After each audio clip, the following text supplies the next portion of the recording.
In Chapter 12, we continue to look at interest, but now we are looking at investing money, and so interest is going to help us, right?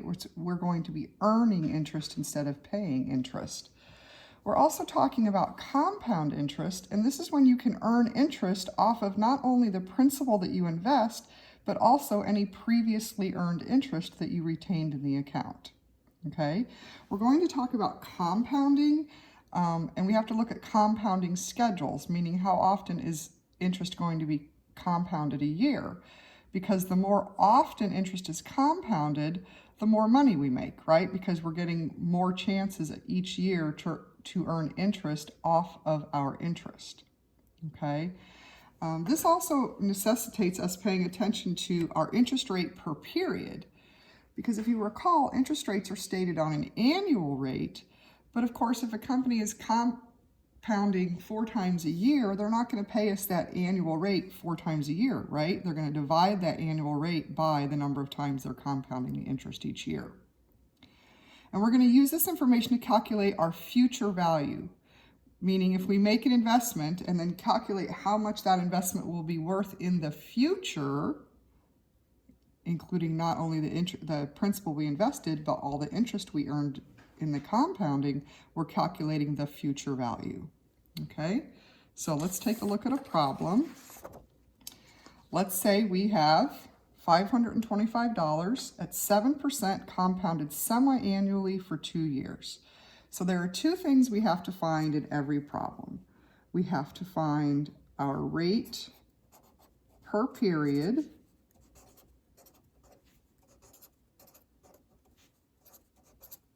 and then we'll have to find our number of periods. Every problem requires these 2 things very first. You have to have a rate per period and a number of periods. So our rate per period, well, we have 7%, but it's compounded semi-annually, meaning twice a year, right? So we're going to take that 7% and we're going to divide it by the 2 times a year, and that means we will be earning 3.5% per period, okay? Then we have to figure out our number of periods. Well, we're investing this money for 2 years, right? So 2 years times 2 times we're compounding a year gives us 4 periods, okay? So whatever we divide the rate by is the same thing that we multiply the time by. These 2's both represent the semi-annual compounding, okay? So now let's take a look at compounding this. So if we start with $525, okay, I'm going to compound this once the long way, and then I'm going to show you a more efficient way to think about it. $525, so at the end of the first 6 months, right, we're going to compound interest, and we will have 3.5% in interest that we earn. So let's take a look at that. 525 times 0.035 means we will earn, and you need to round to the nearest penny after every answer, so we will earn $18.38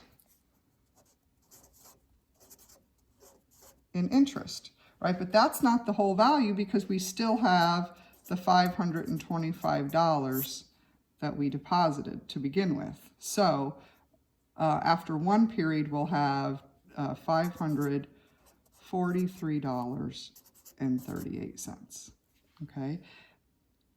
Now, if we take that $543.38, after another 6 months, we'll earn another 3.5% in interest.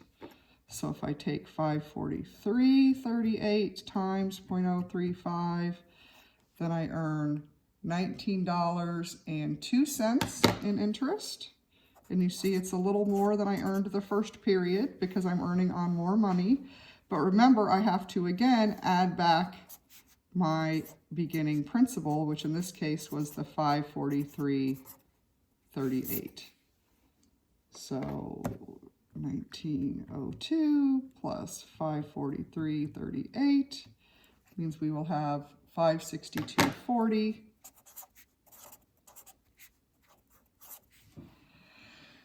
And then we would do that again. We're going to earn after another 6 months, another 3.5%. So 562.40 times 0.035 would be 1968. But remember, we have to add back the 562.40 that we started with. So that gives us 582.08.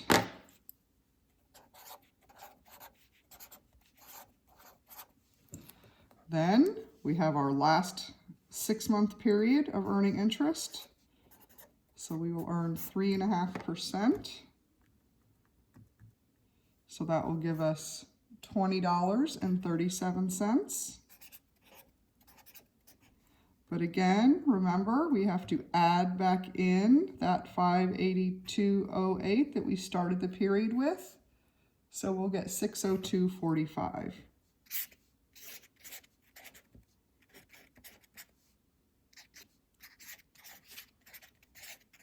So the future value of $525 at 7% compounded semi-annually for 2 years is 602.45.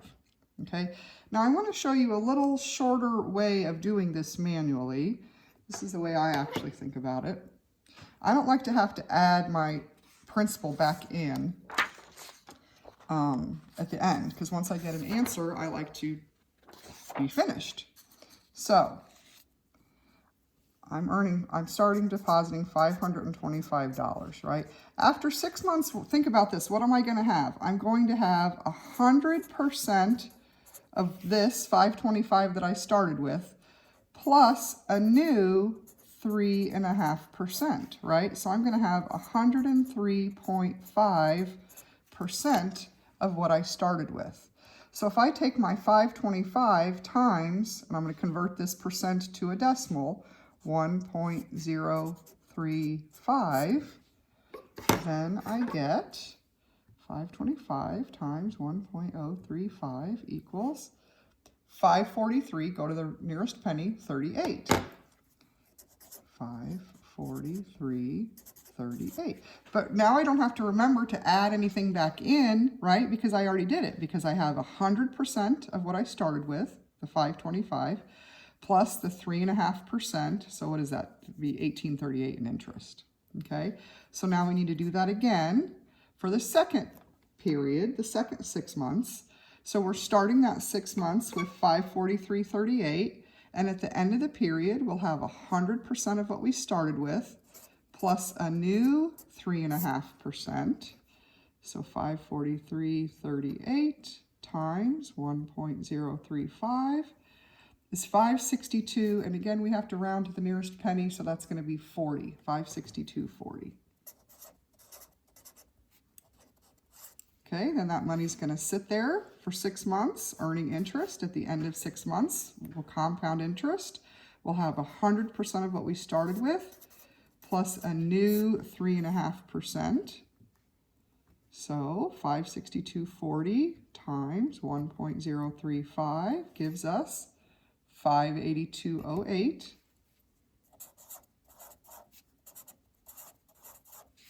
And we keep that money in there for another 6 months.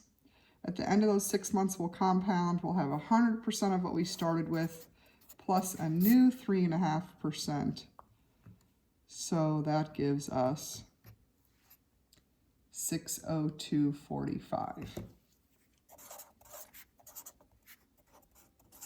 So the future value of $525 invested at 7% compounded semi-annually for 2 years is 602.45, which you see matches our original answer, but look how many fewer steps we had to do, right? So this is the way I'm going to continue to solve these problems, is with this combination of the interest and the principal in one step. Okay, so let's just look at one more of those. So let's say we have $620 at 6% compounded quarterly for 1 year. So again, I still need my rate per period. Okay, so that 6% that they're paying me, they're going to spread out over 4. If they're paying quarterly, that's 4 times a year. So now my rate per period is 1.5%, right? And then the second thing I have to find is my number of periods. So I'm investing this money for 1 year times 4 times a year gives me 4 periods. Remember, whatever I divide my rate by is the same thing I multiply my time by. Okay, so let's compound this. We start with $620. We let it sit for 3 months, 1 quarter. At the end of the 3 months, we will have 100% of what we started with, plus a new 1.5%. Okay, remember, so that's the 100% that we started with, plus the new 1.5% in interest. So that's where I'm getting the 101.5%, which we then convert to our decimal of 101.015.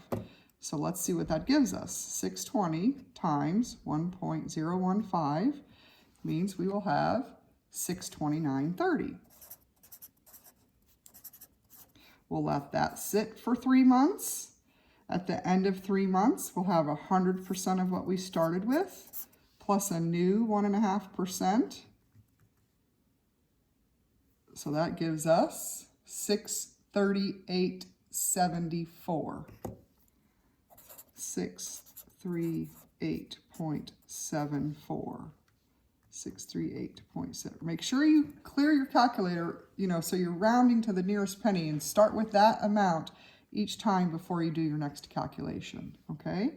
So that's going to sit for 3 months. At the end of 3 months, we'll compound. We'll have 100% of what we started with, plus the new 1.5%. Means we will have 648.32.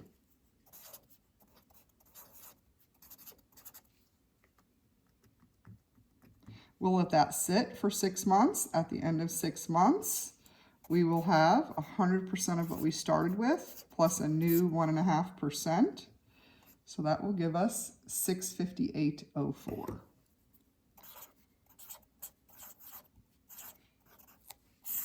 So the future value of $620 that we invest at 6% compounded quarterly for 1 year is $658.04. Okay? Now in the next video, I'm going to show you how to use the tables so that you can do all of this in one step. All right? Because this is not a difficult process, but it does get to be awfully redundant, right? Like think if we invested something for 20 years and we had interest compounded quarterly, that would give us 80 periods, right? Well, no matter how simple this is, we don't want to do it for 80 periods. So we're going to use tables or charts that will enable us to do this much more efficiently. All right, in the next video.